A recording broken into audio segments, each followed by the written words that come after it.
저는 청년 지원법이 생겼으면 좋겠습니다. 요즘 청년들이 직장을 구하는 데 어려움도 많이 있고 청년 지원금 같은 게 조금 더 많아졌으면 청년들이 조금 더 살기 좋은 세상이 되지 않을까 싶습니다. 청년 지원금을 그만큼 많이 주게 되면 나라에서 가져가는 각자의 세금도 많아지게 될 텐데 그거에 대해서는 혹시 어떻게 생각하시나요? 지정 연령대에 적당한 선에 맞춰서 지원금을 주면 괜찮을 거라고 생각합니다. 지원하는 방법이나 요건은 어떻게 해야 되나요?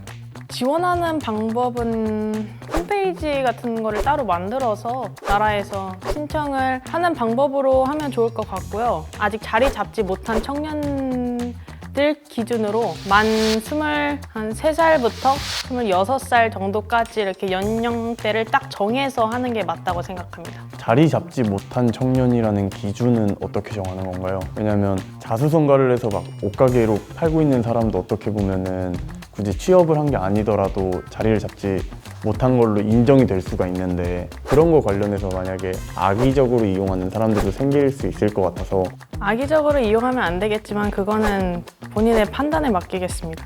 그런 지원 프로그램들을 많이 봐왔지만 지원하는데도 시간이 많이 걸리고 지원 이후에 소식을 듣는 것도 너무 오래 걸린다고 생각을 해요. 그래서 그런 프로그램들을 잘 진행을 하도록 하게끔 어떻게 하실 생각이신가요? 요즘 청년들이 SNS 같은 거를 많이 보니까 그런 데에다가 홍보 같은 것도 많이 하고 매체를 이용해서 알리는 방법이 있다고 생각합니다.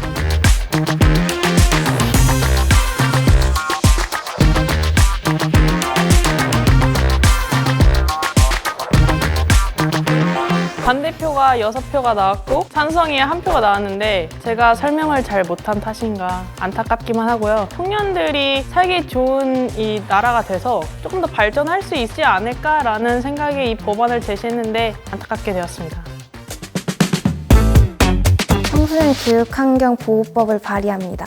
요즘에 폐교하는 학교들이 많아지고 있는데 저출산으로 인해서 해당 학교에 있던 친구들이 교육권을 보장받지 못하고 있다는 소식을 듣고 법안을 발의하게 되었습니다. 그럼 그 법안이 만약에 통과가 되게 되면 폐교가 안 되게 될 수 있는데 돈은 계속 나가는데 학생 수는 엄청 소수로 있고 하는 경우에 대해서는 어떤 식으로 대처가 가능할까요? 폐교를 하는 것이 아니라 그 공간에 이제 새로운 작은 학교를 만들어서 교육권을 보장받을 수 있도록 이제 공간 형태를 바꾸는 것입니다. 학습권이 보장이 안 된다고 했는데 학교를 통폐합하면서 그래서 그 공간을 어떻게 재사용하는 방안보다 그걸로 인해 멀어진 거리에 대한 교통비를 산정해 주는 게 좀 더 합리적이지 않습니까? 좋은 방법이라고 생각을 하지만 청소년 교육 환경을 개선한다는 것 자체가 폐교 때문에 그걸 바꾼다는 것이 아니라 한 학년이 몰려서 공부하는 것 이런 거를 방지하기 위해서 더 나은 개선안을 만들겠다는 것입니다. 폐교가 아니라.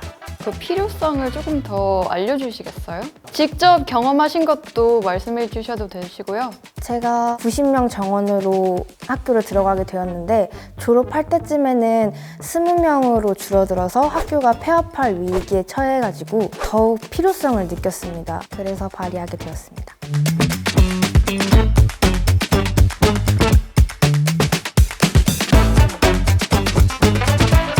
네, 7표 모두 X로 부결되었습니다. 다음엔 더 확실히 준비해서 이야기하도록 하겠습니다. 사실 학교에 약간 추억 때문에라도 폐교하지 말았으면 좋겠다는 이유가 좀 그치. 있었으면 조금 더 설득이 됐을 텐데 됐을 것 같긴 해. 언니 근데 다 X는 너무한 거 아니야? 그런 설득이 없었잖아. 설득이 없으면 당연히 안 되죠. 아니 내가 딱 기다려. 내가 딱 건박할 거야. 딱 그 기다려. 의회를 만만하게 보지 마. 다 반려되는 거 아니에요? 이러다가? 뭐 그럴 수도 있죠. 민주주의니까요.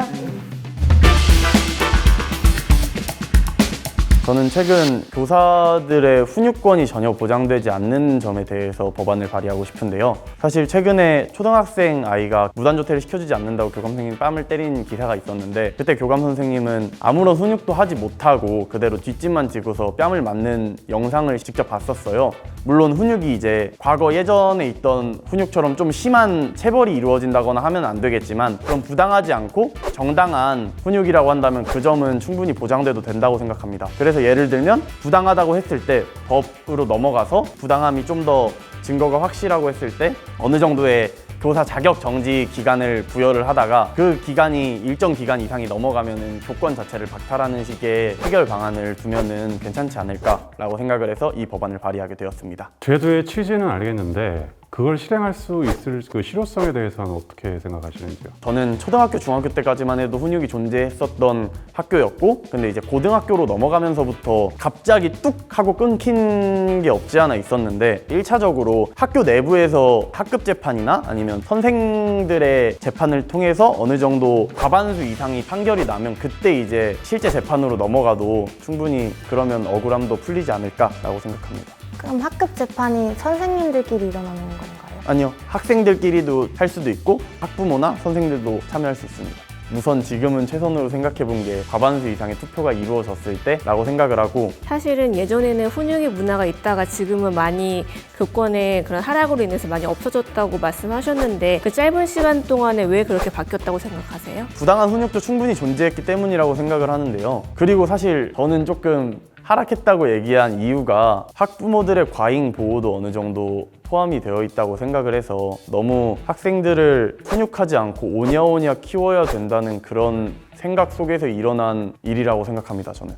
사실은 예전에 그런 상황으로 비춰봤을 때 어떤 기준이 딱히 모호하긴 하잖아. 어느 기준이 여기가 기준인데 여기가 넘으면 너무 심하신 거고 여기 아래는 괜찮다라는 기준이 없기 때문에 다들 어떤 경험이 있었을지 모르겠지만 예전에는 약간 부당하게 일방적으로 훈육을 당했던 그런 기억들도 사실 많이 있거든요. 억울하고 너무 아프고 다쳤지만 그거를 선생님이니까 어쩔 수 없다라고 참고 그냥 지냈던 시절도 있었던 것 같은데 다시 그때로 돌아간다면 그게 또 옳은 상황이라고 생각이 좀 드실까요? 굉장히 어려운 질문이긴 한데요. 물론 그때 그 억울한 상황까지는 이루어지지 않는 게 가장 좋겠지만 그럼에도 불구하고 어느 정도의 훈육이 있어야 학생들이 충분히 잘 커나갈 수 있다고 생각합니다. 이거 되게 떨리는구나. 반려될 것 같아서 떨리는구나. 지금 3대 3표와 마지막 하나의 표가 남아있는데요. 찬성 4표, 반대 3표로 가결되었습니다. 질문들을 들었을 때 저도 생각을 했지만 차마 해결 방안이 떠오르지 않았던 점들이 조금 있었는데 그럼에도 불구하고 저와 생각이 같은 분들이 존재한다는 사실이 기분이 많이 좋네요. 감사합니다. 감사합니다.